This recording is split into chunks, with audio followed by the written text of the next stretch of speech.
Her son sliced her name wrong on a supermarket cake, then joked that she was too old to matter.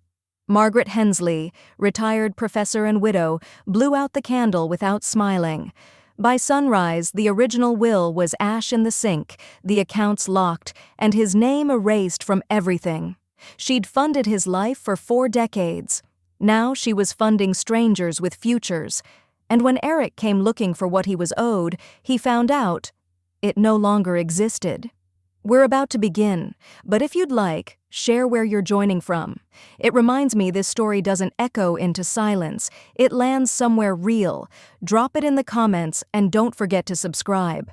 The dining room light buzzed faintly overhead, casting a pale glow over the table, an uninspired spread of rotisserie chicken, boxed mashed potatoes, and underdressed salad. Margaret Hensley sat at the edge of the long table, her cardigan buttoned all the way up, hands folded neatly in her lap. Eric glanced at his phone again. "Can we just eat?" he muttered, barely hiding his irritation. His wife, Lori, offered a tight smile and quickly handed out the mismatched plates. Their teenage son had disappeared to his room the moment grace was said. Margaret didn't say much. She hadn't been asked much either. She chewed slowly, sipping water from a novelty mug that read, "World's Okayest Mom," a joke gift from 5 years ago that for some reason was still in rotation. 76? Lori said too brightly. "Wow, you're officially a classic." Margaret smiled politely. "Guess I'm an antique now." Eric chuckled under his breath. "She's too old to matter anymore." The room stopped. Lori let out a small, awkward giggle, the kind that tried to erase things instead of acknowledge them. No one looked at Margaret, not even Lori. A tiny jolt went through Margaret's chest. She didn't speak. She merely set her fork down with the precision of someone trying not to spill even one drop of anything. "Cake?" Lori asked, eager to move on. Eric rose, disappearing into the kitchen. Cabinets slammed. A freezer door scraped open. The whir of a microwave filled the silence. Margaret's eyes wandered to the window. Outside, maple leaves scattered across the driveway like forgotten letters. He returned holding a plastic clamshell with a half-frozen vanilla sheetcake inside, the kind with thick blue icing and the wrong name piped across the top. Marigret. Lori laughed a little too hard. "No candles," Eric said, already peeling back the plastic lid. "But hey, tea light'll do." He rummaged through a drawer and stuck a squat, stubby tea light in the middle. The wax was cloudy, barely able to stay lit after the second flick of his lighter. "There," he said. "Blow it out, birthday girl." Margaret leaned forward, exhaled gently, and watched the little flame snuff itself into smoke. The room didn't clap. No one even reached for a knife. "I think I'll head home," she said softly, rising before anyone could protest. Eric barely looked up. "You sure? You didn't even eat the cake." "I'm sure." She took her coat from the peg by the door and stepped out into the crisp October evening. The air bit at her cheeks. She paused on the porch, not because she was cold, but because something inside her had shifted, too quietly for anyone else to notice. The drive back was silent, except for the rhythmic tick of her turn signal and the occasional rattle of something in the back seat. Her street was dark, the kind of darkness that doesn't feel restful, just forgotten. Inside her home, Margaret moved slowly, deliberately. She set her keys in the blue bowl by the door, removed her shoes, walked into the living room, then paused in front of the fireplace mantel where a photo of Jack, her late husband, still stood in a brass frame, slightly tilted. She stared at it for a long time. Her fingers brushed the edge of the frame. "They think I don't remember things," she whispered. "But I remember everything." Then, without turning on a light, she moved toward the hallway closet. She reached behind the linens, past the heating pad and old tax folders, until her hand found the false panel her husband had installed decades ago. A soft click sounded as it gave way. From inside, she pulled a wooden box. Polished, heavy. Inside it, the original will. Signed, notarized, untouched since Jack's funeral. She carried it to the dining table, lit only by the spill of moonlight. She sat down, laid the will flat, and stared at it for a long time. Then she opened a drawer, pulled out a single match, and held it upright, The flame caught fast, cut to black. The scent of burnt paper still lingered faintly in the kitchen. Margaret had opened the window, but the cold air wasn't enough to sweep it away. The will was gone. A pile of ash in the sink, swirled with a few drops of water. She'd run over it like a baptism. She hadn't cried, not even once. Now, in the gray stillness of early morning, Margaret wrapped her cardigan tighter around her shoulders and stood in the center of her living room, staring at the grandfather clock. 6:02 a.m. The same clock Jack had fought for at that estate sale. The pendulum swayed on, faithful and indifferent. Her gaze drifted upward to the framed high school diploma Eric had insisted they hang just until college. It was still there, decades later. Margaret stepped closer, reaching up to dust the edge with her sleeve. Her hand trembled. She looked down at it. Her skin was paper-thin in places, the veins rising like blue rivulets. She clenched her fist, not to test strength, but to confirm presence. She was still here, still capable of holding things, of letting them go. She walked slowly down the hallway. Each step carried a quiet thud softened by carpet fibers worn smooth over the years. She stopped in front of a door. Eric's childhood room. She hadn't opened it in years, not really. The door creaked as she pushed it open. The room was a time capsule. The same pine wood bed frame Jack had built, still standing, faded posters curled at the edges, a desk piled with old yearbooks, college mailers, and a cracked plastic pencil case. She crossed to it, opened the top drawer. A college acceptance letter peeked out, yellowed with time. University of Delaware, full tuition. She smiled bitterly. He'd never thanked her, not really, just assumed it would be handled, as if hard work and money sprouted from her purse on command. Her legs guided her to the back of the house, past the linen closet, past the laundry chute, into her own bedroom, the one room that still felt like hers. She sat on the bed and stared at the ceiling for a long moment. Then she reached into her nightstand and pulled out a stack of composition notebooks. Most were half-filled. Grocery lists, book titles, the odd recipe clipped from a magazine. She flipped past them all until she found a blank one, dark green, clean, waiting. She took a pen and turned to the first page. At the top, she wrote in capital letters, Legacy Revision. The pen hovered for a second before it moved again. 1972. Jack gone. Eric was 11.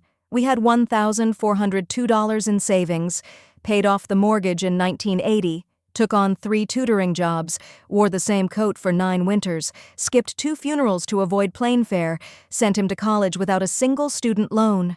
The list grew, a ledger of invisible labor, forgotten nights of lesson plans, discount meatloaf, furnace repairs she'd learned to do from library books. It poured out faster than she expected, a quiet fury uncoiling. Eventually, her hand cramped. She set the pen down and stood, stretching. She wandered back toward the living room, eyes landing on the wall where Jack's tools still hung, all polished, all in place, a museum of care. She hadn't lived extravagantly, but she'd lived intentionally. Margaret turned and looked around the room, every photo, every cushion, every quiet, unspoken piece of history. This was her cathedral. Not perfect, not grand, but built brick by quiet brick. She picked up the green notebook again and tucked it under her arm. Then she opened the coat closet near the door, reached high onto the top shelf, and pulled down an old leather satchel. The kind she used to carry to school, filled with grade books and ungraded essays. She slipped the notebook inside, zipped it shut, and stood still for a moment, letting the weight settle. A faint knock echoed from the front door. Margaret froze.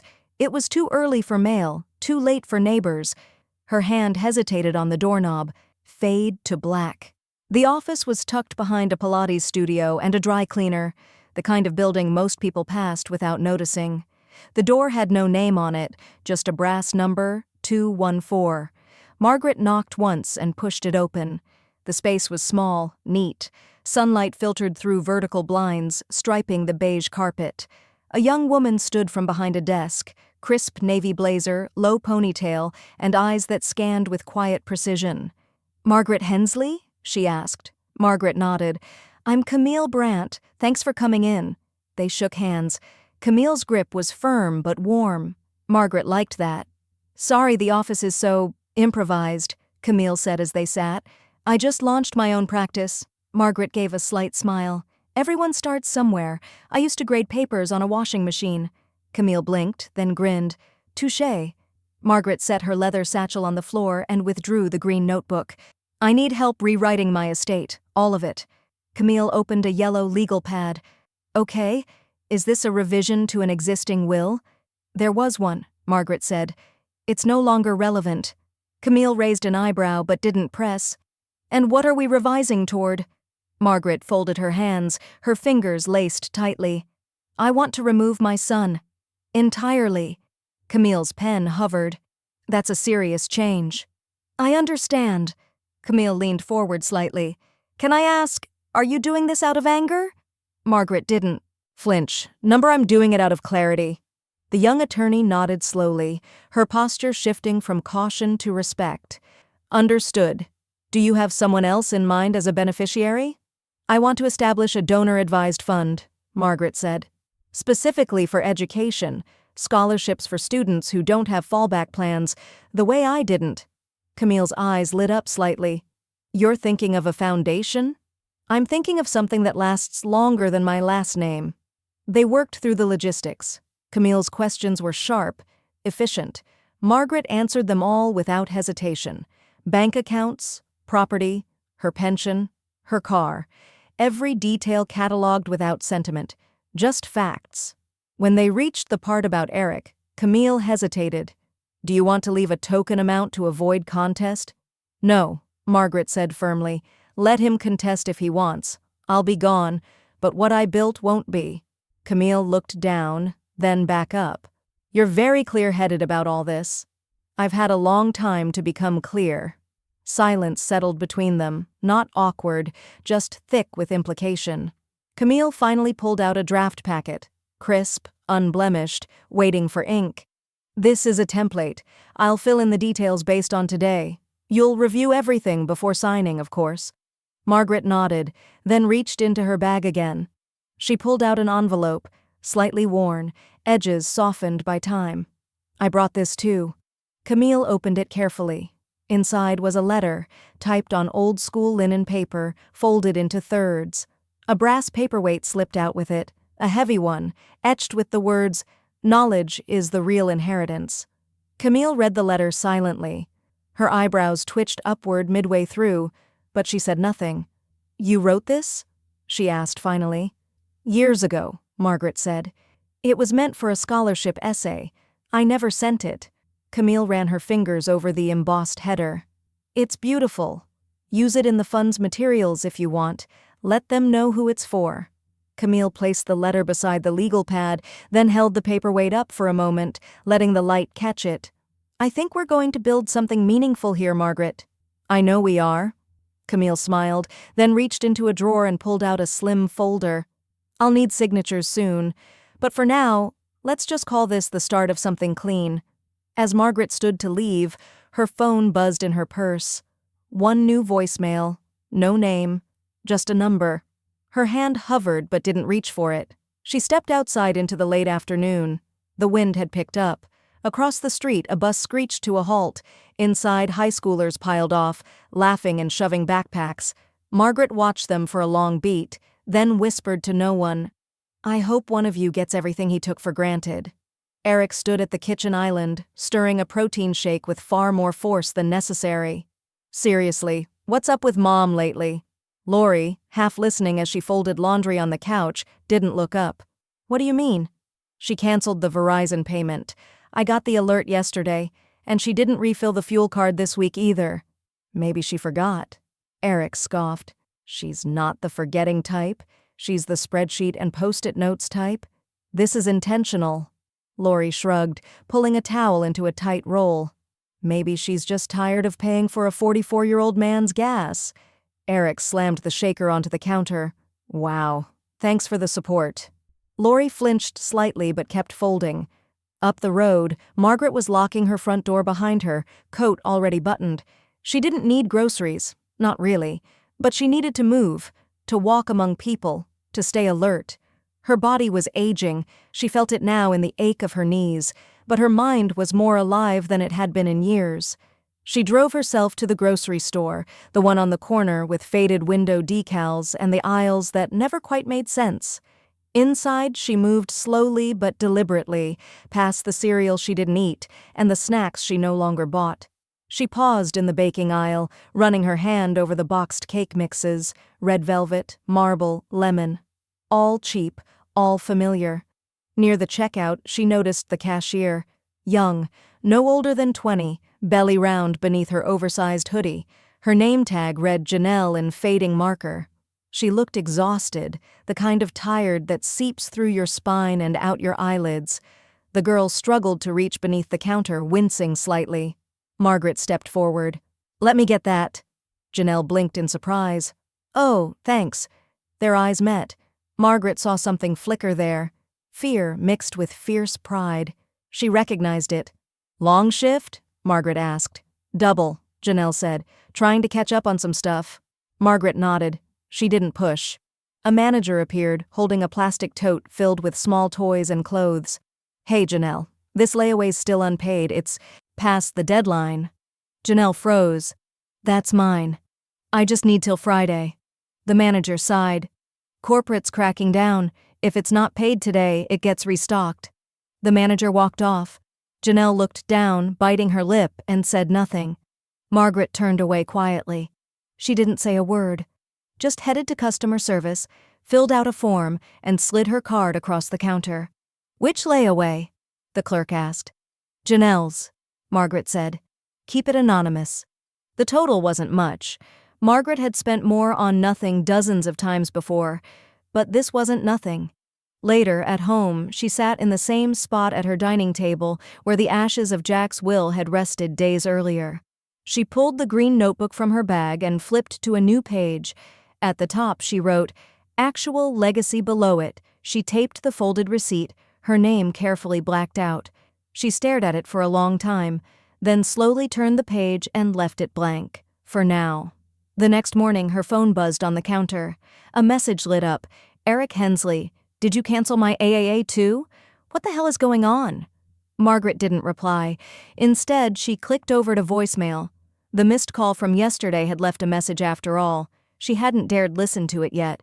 She pressed play. A pause, then a woman's voice, shaky, careful. "Hi, this is Lori. Eric doesn't know I'm calling. Can we talk? Just you and me? I think I need help." Margaret didn't move, but her hand slowly curled around the green notebook. Eric didn't knock. He never had the patience. The front door swung open hard, the bell above it jangling with agitation. Margaret looked up from her crossword at the dining table. "Hello, Eric." He stood just inside the threshold, jacket half-zipped, face flushed with self-righteous heat. "You've lost it, you know that?" She turned a page in her puzzle book. "Would you like some tea?" He blinked, thrown off by her calm. "Tea? I was about to put the kettle on." He waved a dismissive hand. "Number, I didn't come here for a tea party. I came here because you're sabotaging this family." Margaret stood and moved toward the kitchen, entirely unbothered. "Kettle it is, then." He followed her in. "You cut the phone plan, the car stipend, the fuel card. Do you realize how that affects my household? Lori's asking questions." Margaret set the kettle on the stove and clicked the flame on low. "She should." Eric laughed dryly. "This is about the birthday, isn't it? You're punishing me because the cake was store-bought and the name was spelled wrong." She turned to face him. "You spelled it wrong." He ignored that. "This is about control. You think you're proving something by cutting me off?" Margaret reached for 2 mugs, set them down slowly. "You're entitled to think what you want." "Entitled?" he repeated, voice rising. "I am entitled. I'm your only child.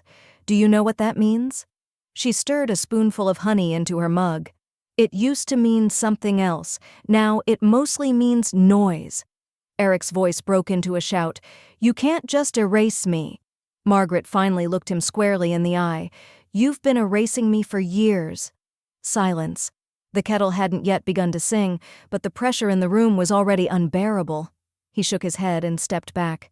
"You've always been like this. Controlled, cold, manipulative under all that Grace. You just hide it behind kindness. I learned a long time ago that rage is expensive, Margaret said. You pay for it twice. Once when it spills out, and again when you try to clean it up. Eric grabbed his keys from the counter. Fine. If this is how it's going to be, don't expect anything from me when the time comes. I don't. He stopped. You don't what? Margaret tilted her head slightly. I don't expect anything from you, Eric. Not anymore.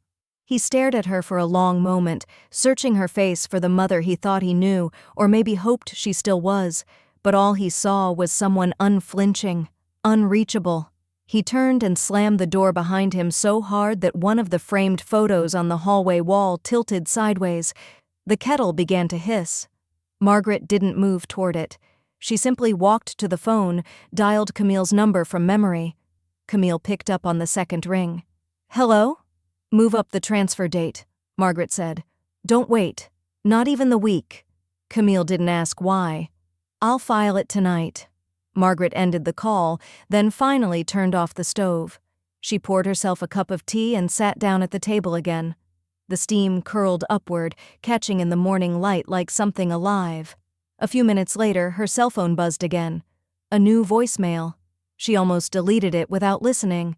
But the transcript preview caught her eye. Lori.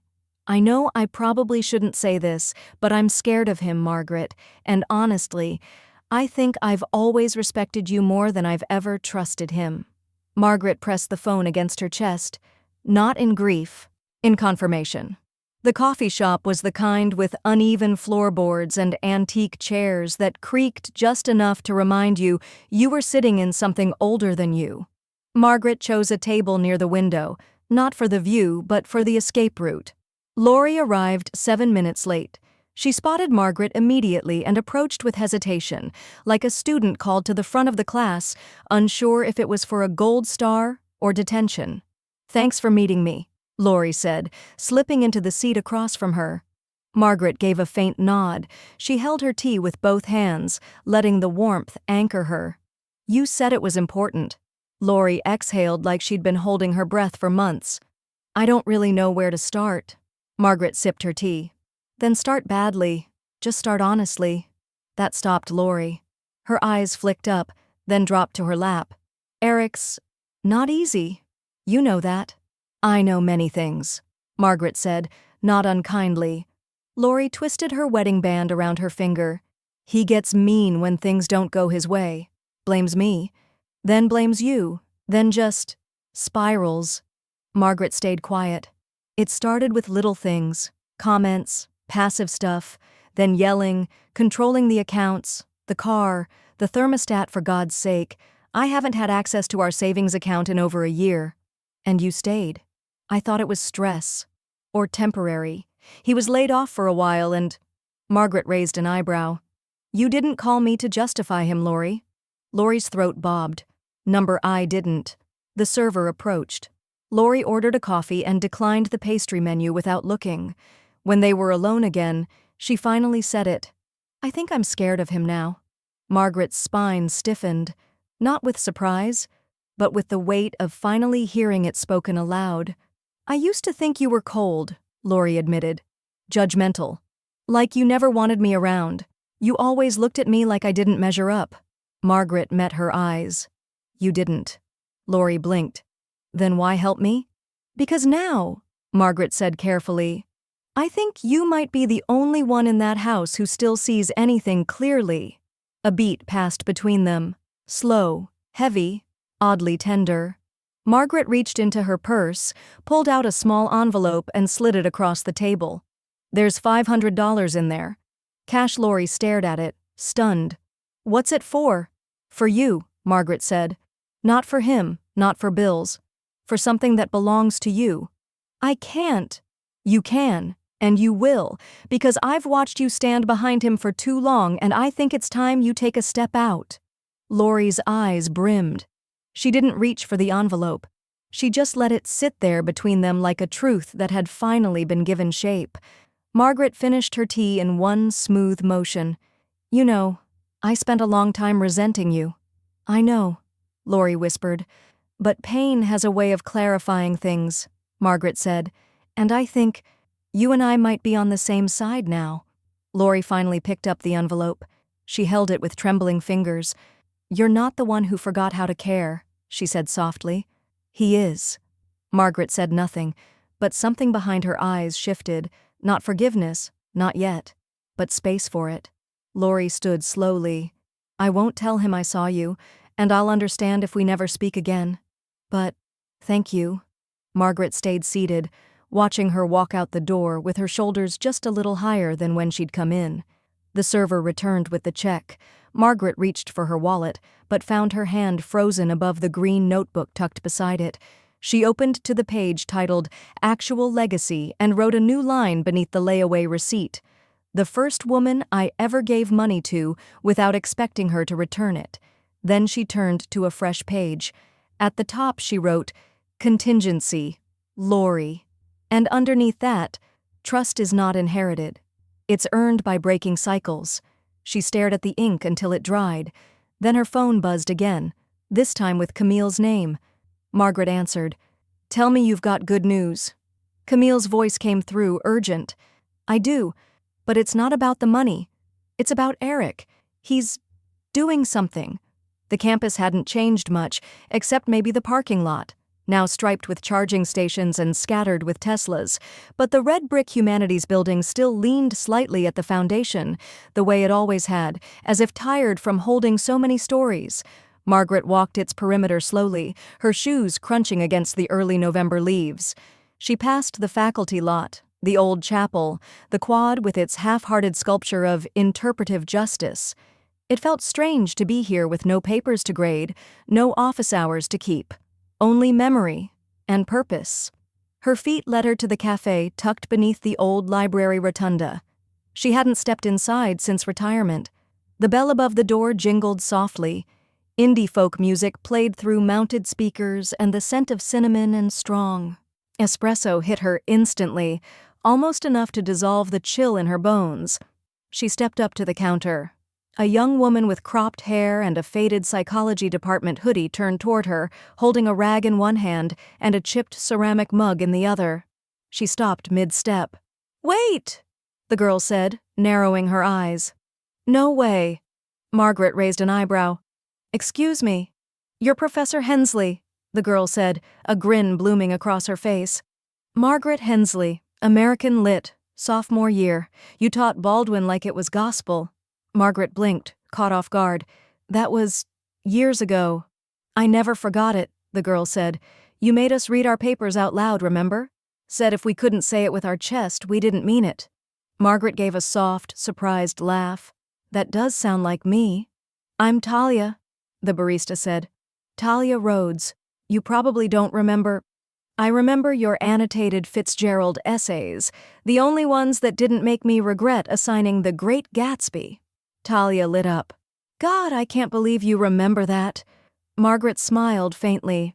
"Memory's selective, but it holds on to what matters." Talia reached behind the counter and pulled down a fresh mug. "This one's on me. Sit anywhere." Margaret hesitated. Then she did something rare. She let herself sit, not because she was tired, but because she wanted to stay. Talia brought her a latte dusted with cinnamon and pulled up a stool across from her, apron still on. "I was a mess back then," Talia said. "You probably couldn't tell, but I was crashing on couches. My mom left and I didn't want to move back to Jersey with my dad. You were the first adult who ever told me I was worth more than what I'd survived." Margaret's throat tightened unexpectedly. She looked down at the steaming mug in her hands. "I went back to school," Talia said. "Working toward my MSW now, trying to do for others what you did for me." Margaret swallowed. "I forgot I mattered to people once." Talia reached across the table, just barely touching Margaret's hand. "You still do." For a long moment, the cafe buzzed around them, espresso hissing, laptops clacking, chairs scraping, but for Margaret, it all softened. It became background to a sudden, sharp awareness. Not everything she built had gone unclaimed. Later that night, back home, she opened the green notebook. Under donor advisory notes, she added a new name in tidy cursive: Talia Rhodes, MSW in progress, future seed planter. Then she flipped back to the cover page. A quiet moment passed. She uncapped her pen and crossed out the working title, Legacy Fund. She wrote above it, slowly, with care, M.H. Future Roots Foundation. Below it, a subtitle, Planting Minds, Not Expectations. She stared at the ink until it dried, then took out her phone and snapped a photo. She sent it to Camille with a one-line text, "Please update all documents to reflect the new name." Just as she set the phone down, it buzzed. This time the name made her stomach knot. Eric. She didn't answer, but a new voicemail began transcribing on the screen. "You're making a mistake, Mom, and I'm going to make sure someone sees it." Margaret read it, then slowly reached for her journal. At the top of a blank page, she wrote, "Prepare for escalation." The voicemail played on loop in Margaret's head as she buttered her toast the next morning. Not the words, they were predictable, an echo of entitlement. It was the tone that stuck with her, controlled, calculating, as if Eric wasn't just angry, but preparing something. She deleted the message without saving it. By noon, he was texting again. "Eric, you're being used. That lawyer's feeding you garbage." "Eric, Dad wouldn't have wanted this." "Eric, you're letting strangers steal what I'm owed." She responded with a single action, block contact, no anger, no retaliation, just quiet. She opened the hall closet and retrieved 3 large moving boxes. Inside the cedar chest in her bedroom were things that had once been sacred. Jack's old Navy medals, a folded flag, Eric's childhood artwork still smudged with orange crayon. She ran her hand over a wooden keepsake box and then gently set it aside. Some things weren't meant to rot under the weight of legacy. Some things could go on living elsewhere. By mid-afternoon, 2 boxes were taped shut and labeled in Sharpie. To donate, Veterans Center to donate, Women's Transitional Housing. The 3rd box remained open, not yet labeled, not yet decided. Margaret's phone rang. She almost didn't answer, but the caller ID read Lori. She picked up. "Yes?" There was silence on the other end, then a shaky breath. "I'm sorry." Margaret sat down slowly. "What happened?" "He's unraveling," Lori said. "He's saying things I've never heard him say before, threatening to get lawyers. He keeps calling you unwell, like you've lost touch with reality." Margaret didn't react. "I think he's going to try something," Lori whispered. "Something legal. Something ugly." "Thank you for telling me," Margaret said evenly. "I don't know how to stop him," Lori said, guilt crawling up every word. I can't reason with him anymore. He thinks you've been poisoned by people who want your money." Margaret gave a dry chuckle. "He's almost right. I've chosen to poison the inheritance he thought was guaranteed." Lori didn't laugh. "I just wanted you to know what you're up against," she added. "He's calling people, looking for evaluations." Margaret's voice flattened. "He's trying to get me declared incompetent." "I think so." Margaret looked across the living room at the green notebook, open and waiting. "Then I have work to do." After the call, she sat down at her desk and dialed Camille. Camille answered immediately. "Margaret, everything okay?" "Number, but it will be." Margaret's voice was steel-wrapped velvet.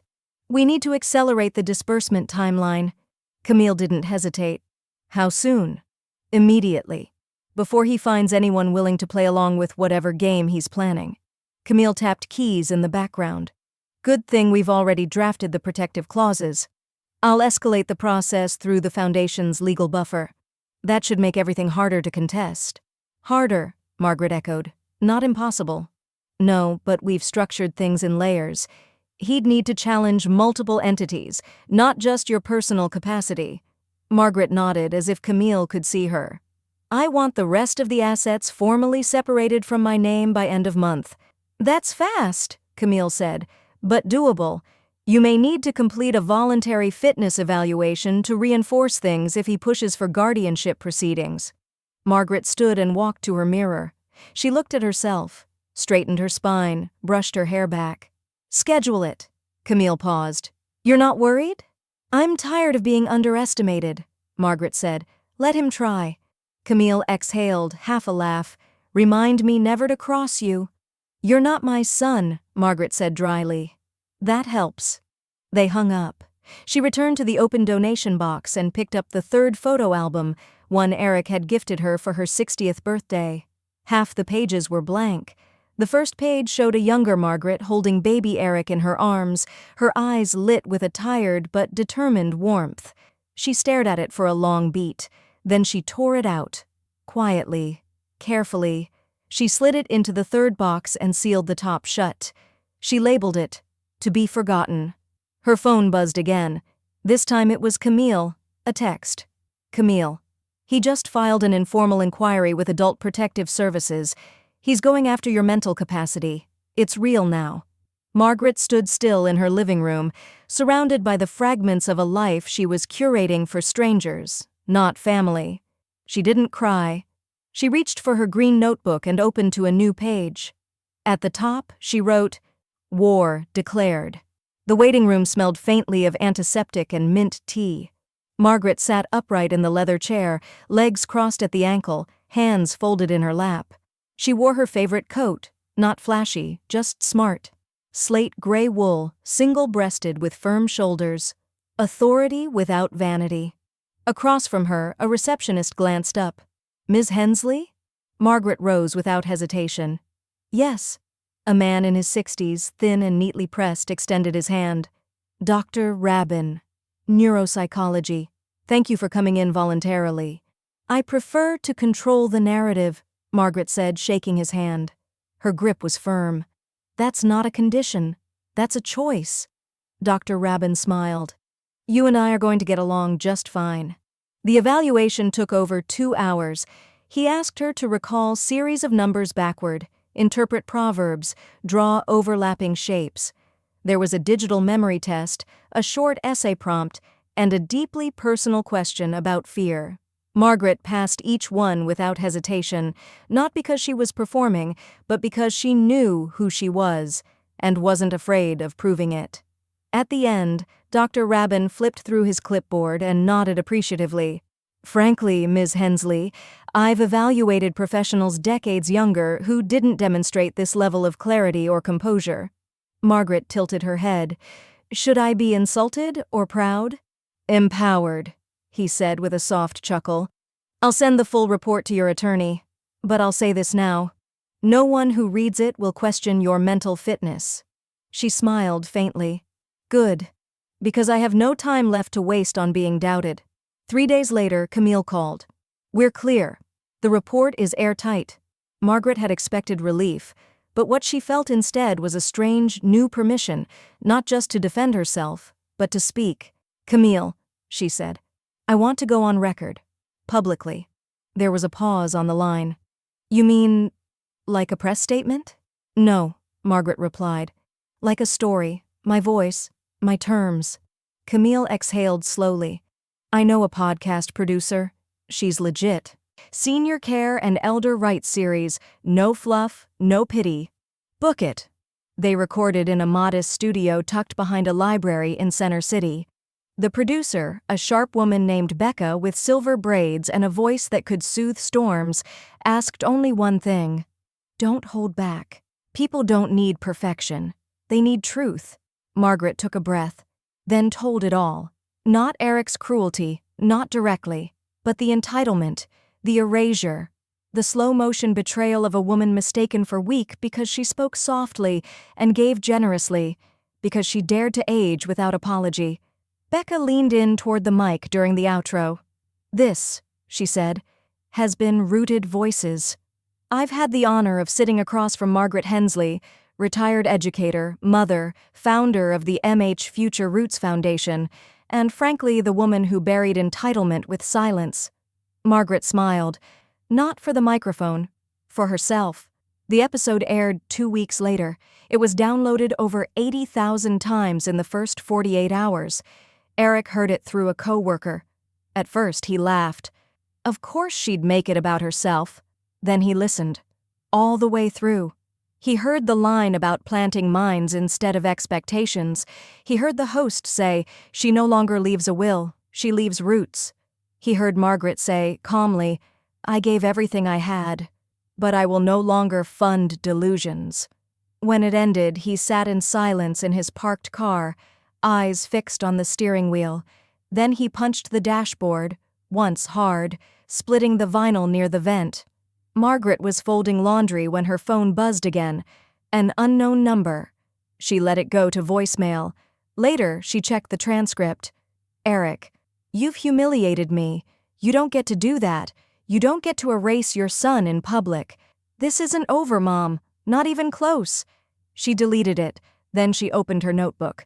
New page. Public weaponry. Voice. Underneath. He forgot the danger of a woman who speaks last.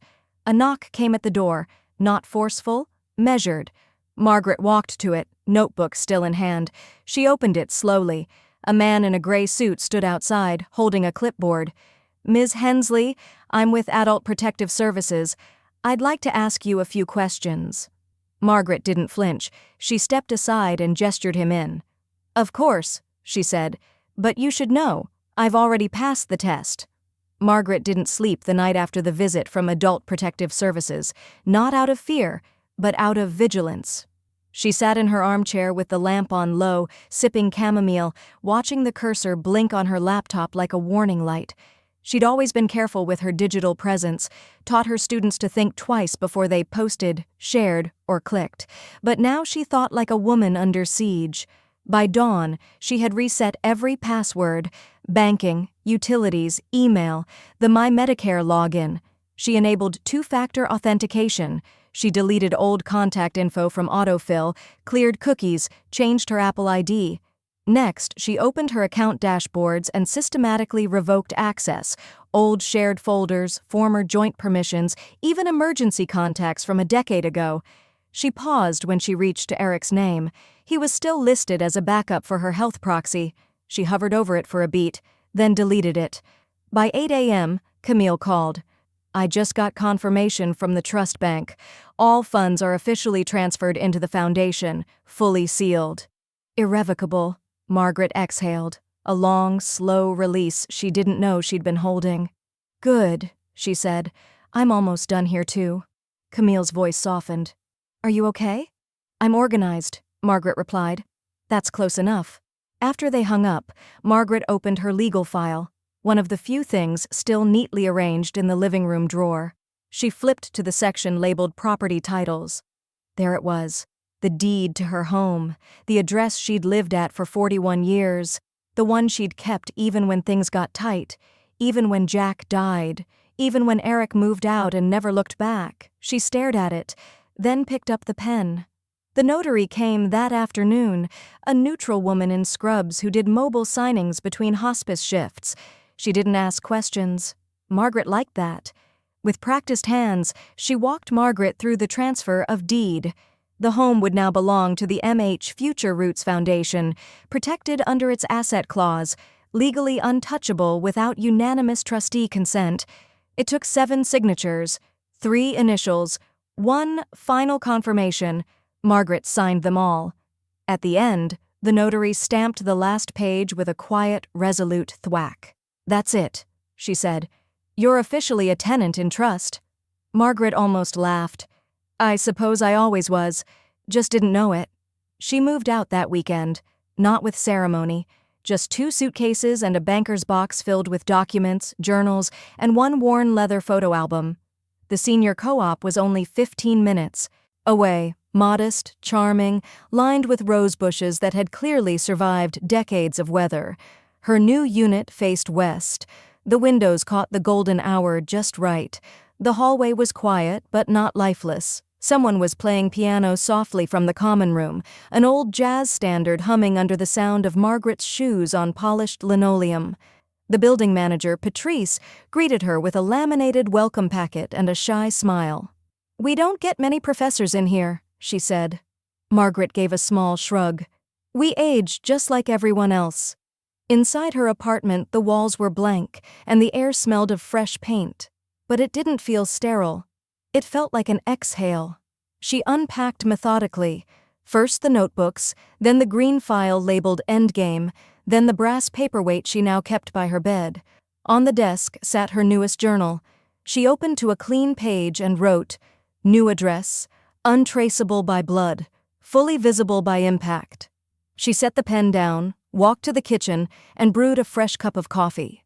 Across town, Eric was still refreshing court dockets and calling attorneys, but the house was no longer hers. The money was no longer hers. The game was no longer his. Margaret stood by the window as the sun dipped behind the trees. The light touched her hair, her cheekbones, her spine, and found her still standing. Her phone buzzed. It was an email this time. Subject: Interview request. CBS Local Spotlight. Women who rewrote the rules. After 70, Margaret stared at the screen, lips parting slightly. Then she clicked reply. The folder was heavier than Margaret remembered. It had traveled with her from the house to the co-op in the banker's box, buried beneath deeds and trust documents, and now sat in her lap like a weight that had waited patiently for its due. She opened it slowly. Inside, the receipt from the birthday cake, $12.99. Store brand. Spelled wrong. Time-stamped just 2 hours before dinner that night. She touched the edge of it with her fingertip, not bitterly, just to feel it, to confirm that it had happened exactly as she remembered. Next, the photo, a Polaroid someone had taken mid-dinner, Margaret, caught mid-smile, tea light flickering in front of her. Eric seated at the head of the table, leaning away. Lori blurred in motion, lifting a napkin. No one looked at her in that photo. She was present, but peripheral, like furniture, like something that had long ago stopped being noticed. Margaret reached into the drawer beside her bed and pulled out the old brass lighter. She had kept it since Jack quit smoking the year Eric was born. It still sparked with a single flick. She moved to the kitchen sink and lit the receipt first. It curled instantly, the ink blackening at the edges. Then the photo. That took longer, the glossy finish resisting, reluctant to dissolve. When it finally crumbled to gray ash in the basin, Margaret stood there a long moment, gripping the edge of the counter. Then she turned to her desk. She opened her newest journal, the one she hadn't touched since writing her new address. On a clean page she wrote, "You matter, even if no one claps." She underlined it once. Then she closed the journal, picked up her mug, and stepped out onto the porch. The co-op's front garden was still dew-damp. A pair of squirrels darted beneath the bushes. Somewhere down the block, a paperboy's tires crackled on gravel. She inhaled. The cold morning air scraped her lungs clean. The phone buzzed. A photo from Lori. She opened it. Lori stood in front of a glass office building, wearing a blazer, her hair pulled back, a modest smile blooming like something brand new. "Lori, job interview today. Just wanted you to see me trying." Margaret stared at it for a long moment, then typed 2 words. "You will." She placed the phone on the railing and leaned back in the chair. The wood creaked beneath her, but she didn't mind it. She was learning that creaks weren't always signs of collapse. Sometimes they were just signs something had been well used. A soft ping pulled her attention next. Talia Rhodes. Subject line, "We got in." Margaret smiled before she even opened it. Talia, got into Temple's MSW program. Full ride, starting in January. You did this. Thank you. Margaret's hands trembled just slightly, not from age, from the sheer force of receiving. She opened the green notebook again, flipped to the page titled, "Future Roots, Blooming." Beneath Talia's name, she added, "Lori H. First interview. First proof." The pen hovered. Then another line, "Grief is not weakness. It's proof something mattered." She closed the notebook and reached for her coffee, but the phone rang again. Not a text. A call. "Camille." She answered. "Yes?" Camille's voice was tight. "We just got notice from Eric's lawyer. He's filed a final appeal." Margaret's eyes narrowed. "On the foundation?" "No," Camille said. "He's not appealing the money anymore." Margaret stood slowly. "Then what?" A pause. Then Camille said it, flatly. "Custody. He's losing custody of his son. The court flagged his financial disclosures. He's unstable. His lawyer's trying to argue that you made him unstable by cutting him off."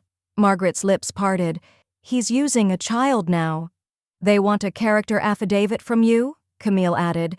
"They want you to testify that you're the cause of his spiral?" Margaret didn't speak. She stepped off the porch, the grass cool against her slippers. The clouds above were beginning to burn off. The day would be clear. But now, she realized, it wouldn't be quiet. She lifted her phone again. "I'll testify," she said. But not for him. The playground was nearly empty. Just a boy spinning himself dizzy on a tire swing and a toddler trying to scale the low slide in snow boots 2 sizes too big. Margaret sat on a bench beneath a rusted shade awning. The wood was sun-warped and splintered, but steady. She wore a scarf today, deep burgundy. The color Jack used to say reminded him of Virginia maples. Lori approached from the parking lot, walking slowly. Her posture had changed. Shoulders no longer curled inward, but she still moved like someone expecting the ground to fall out from under her. She sat without a word, gloved hands folded tightly in her lap. Margaret waited. Finally, Lori spoke. "He stopped coming home 3 nights ago." Margaret didn't respond. "I think he's been drinking, hiding it until now." Her voice cracked. "Our son cried when I tried to explain why Daddy wasn't at his game." Margaret kept her eyes on the swing set, where the tire swing had finally come to a stop. "Do you still want custody?" Lori turned to her. "I want peace." Margaret reached into her coat pocket and withdrew a small white envelope. No seal, no note, just a quiet offer. "What is this?" Lori asked. "Retainer, for a family lawyer. She's discreet and sharp." Lori hesitated. "He'll find out." "No, he won't." Margaret turned her face fully toward her now. "This stays between us." Lori looked down at the envelope as if afraid to touch it. "You'd do that? For me?" "No," Margaret said softly. "For the child." A silence opened between them, but not an empty one, a space of earned understanding. Lori finally took the envelope and tucked it into her purse. "Thank you," she whispered. "Don't thank me," Margaret said. "When?" Later that afternoon, Margaret met Camille at the legal office. Camille spread out the updated disbursement documents across the table like a game board. "We're tightening the lock on everything," Camille said. "Language is clear. No heirs, no reversions. Every dollar flows directly to the foundation." Margaret nodded. "I also drafted the affidavit for the custody hearing," Camille added. "It doesn't attack him. It just outlines facts." Margaret placed a hand on the paper. "Let the judge read between the lines. The truth is louder that way." "Anything else you want to add before I file?" Margaret opened her notebook. A new page. She slid it across the table. Camille scanned it. Addendum directive. All legal pathways from Eric Hensley or representatives thereof are to be permanently blocked from access to Future Roots Foundation records, disbursement trails, private family trust files. Camille looked up. "You want to seal everything?" "I want him permanently locked out of what he never earned." Camille nodded. "It'll hold." 2 days later, Margaret returned to campus.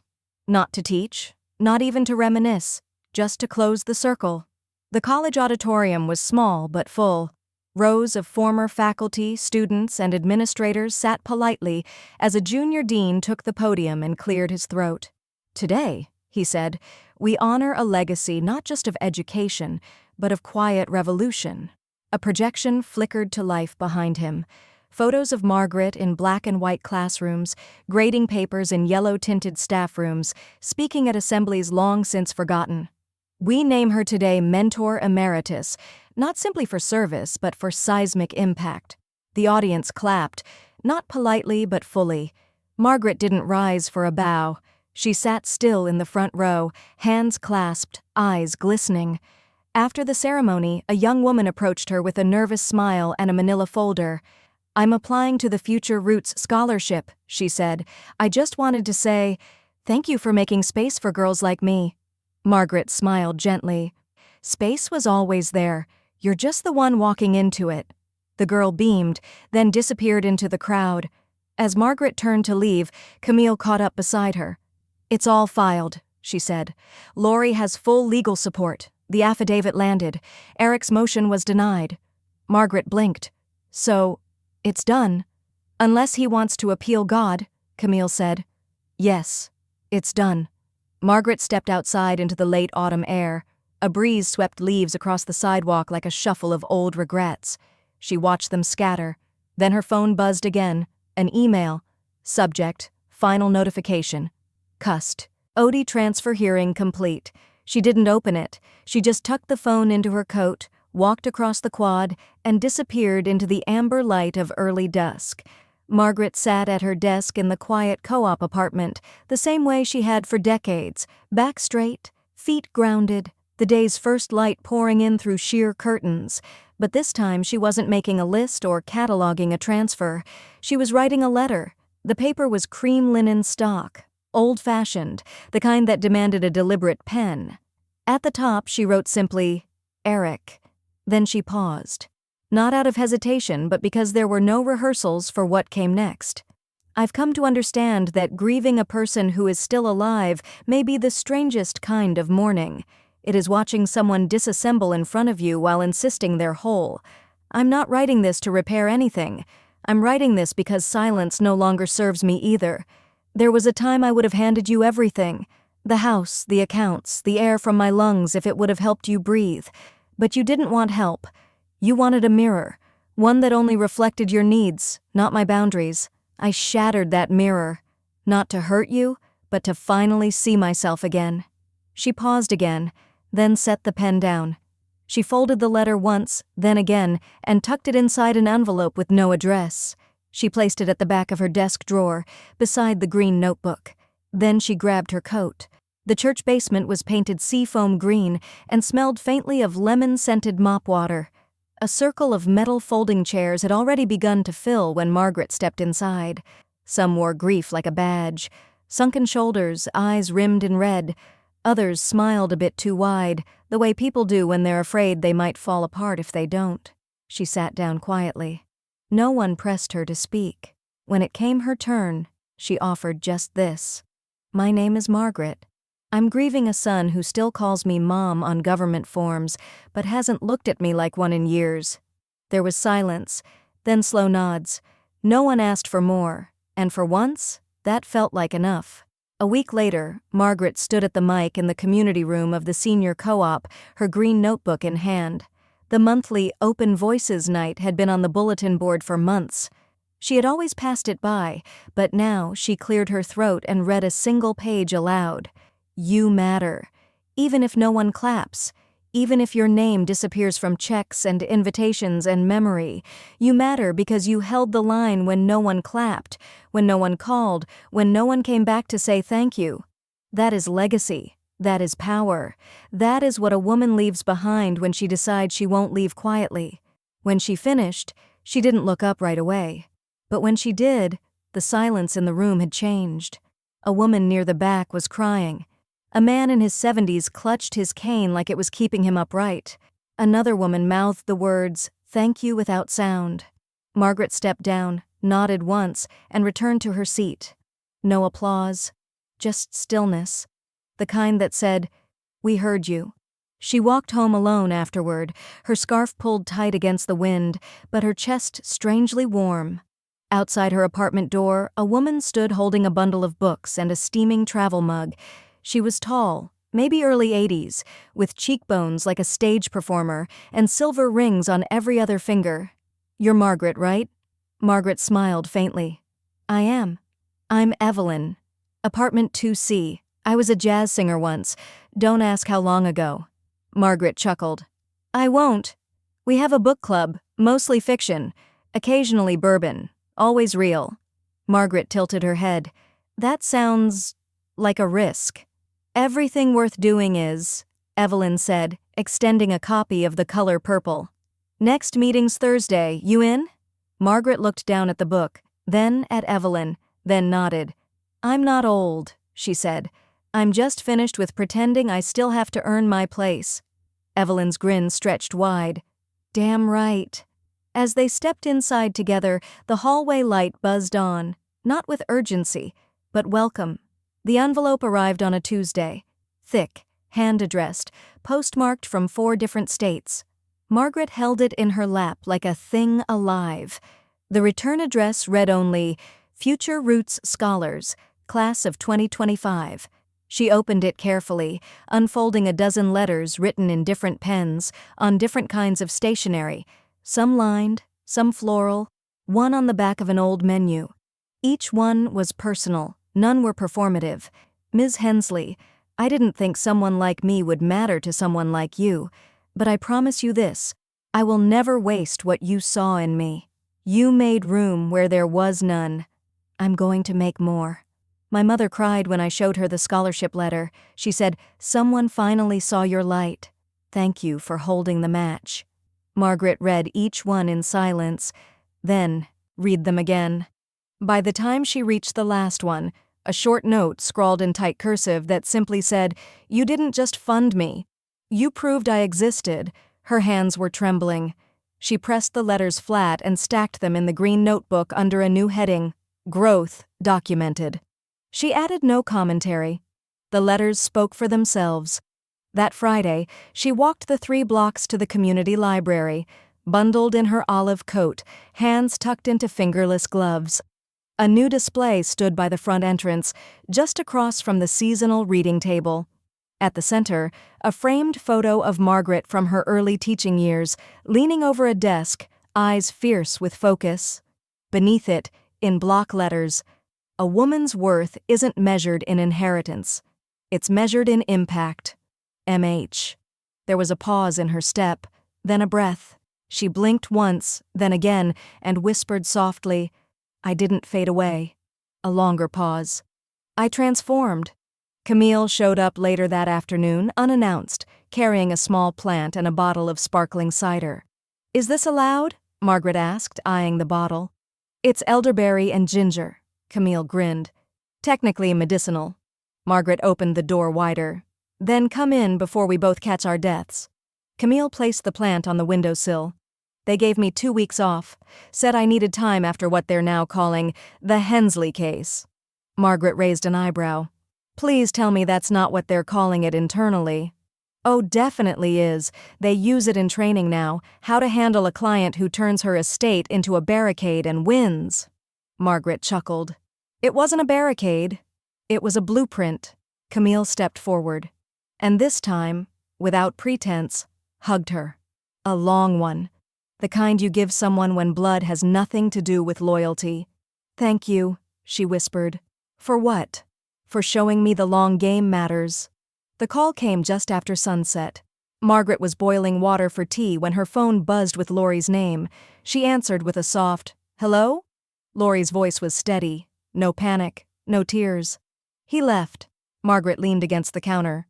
"What do you mean?" "Packed a trailer. Said he's moving out of state. No forwarding address, no custody request, just gone." There was a silence between them. This time, no wait. Just relief. "I thought I'd feel guilty," Laurie said, "but I don't. I feel like we can breathe."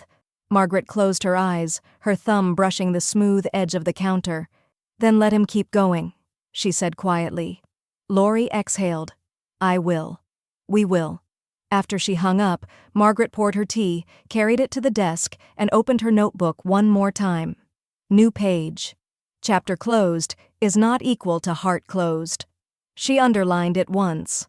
Then she turned to look out the window.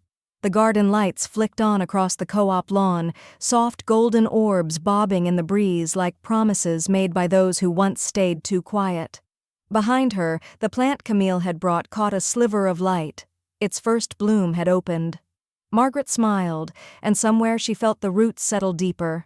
The apartment smelled of butter and vanilla, warm and familiar, the kind of scent that lingered in the fabric of childhood and stayed long after the people were gone. Margaret stood at the kitchen counter, wearing a red apron streaked with flour. She had baked the cake herself. Lemon, her favorite. No mistakes on the spelling this time. The frosting said simply, "Happy 77, M." She placed a single candle in the center. Just one, not for age, for choice. The doorbell rang at precisely 5 p.m. Camille arrived first, holding 2 bottles of sparkling cider and a bouquet of sunflowers that looked as if they were trying to outsmile each other. "You cooked," Camille said, scanning the kitchen, "and there are no spreadsheets in sight." "I'm concerned." Margaret smiled. "It's my birthday. I gave myself the day off from defending myself." Laurie arrived next, hand in hand with her son, who carried a gift bag with tissue paper poking out like wild hair. He ran immediately to the table and pointed at the cake. Did you make that? I did, Margaret said. He nodded solemnly. You're better than Safeway. Before Margaret could respond, another knock. Talia, now a full semester into grad school, hair longer, eyes even brighter, stepped in holding a pie tin and a folder full of annotated case studies. I made pecan bars. I also brought too many boundary-setting pamphlets from class. Sorry. Habit. You've earned it, Margaret said. More guests followed. A former student who drove in from Delaware, Evelyn from 2C with bourbon in her bag, and Maya Angelou on her lips, and even the building manager, who claimed he only stopped by to check the radiator but stayed for seconds.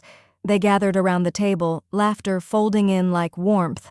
Margaret stood behind the cake, the candle now lit, the flames steady and unbothered by the breeze from the open window. Camille tapped a glass gently. We're not making her give a speech, but we are going to sing. And they did. Off-key in places, too fast in others, but the kind of singing that didn't care about pitch or timing, only about being there. Margaret smiled, fully. When it was done, she looked down at the candle. This cake, she said, worth every penny. Laughter rippled again, but it quieted as she leaned forward and blew out the flame in one smooth breath. No hesitation, no wish. She didn't need one. Later that night, the guests gone, Margaret cleaned up quietly. She saved the candle, washed the plates, stacked the leftover pecan bars in a tin for the front desk. Then she poured herself a small cup of tea and walked to her desk. The green notebook was nearly full now. The spine soft with use, its pages a quilt of loss, love, rebuilding, refusal. She didn't reach for it tonight. Instead, she opened a new journal, crisp, unmarked. On the first page, she wrote, "Next chapter." She paused. Then, at the bottom of the page, she added, "Sometimes, when they say you don't matter, it means they know you do." She closed the journal and placed it beside the old one. Then she turned off the lamp and let the candle, one she hadn't blown out, flicker gently on the windowsill, still burning.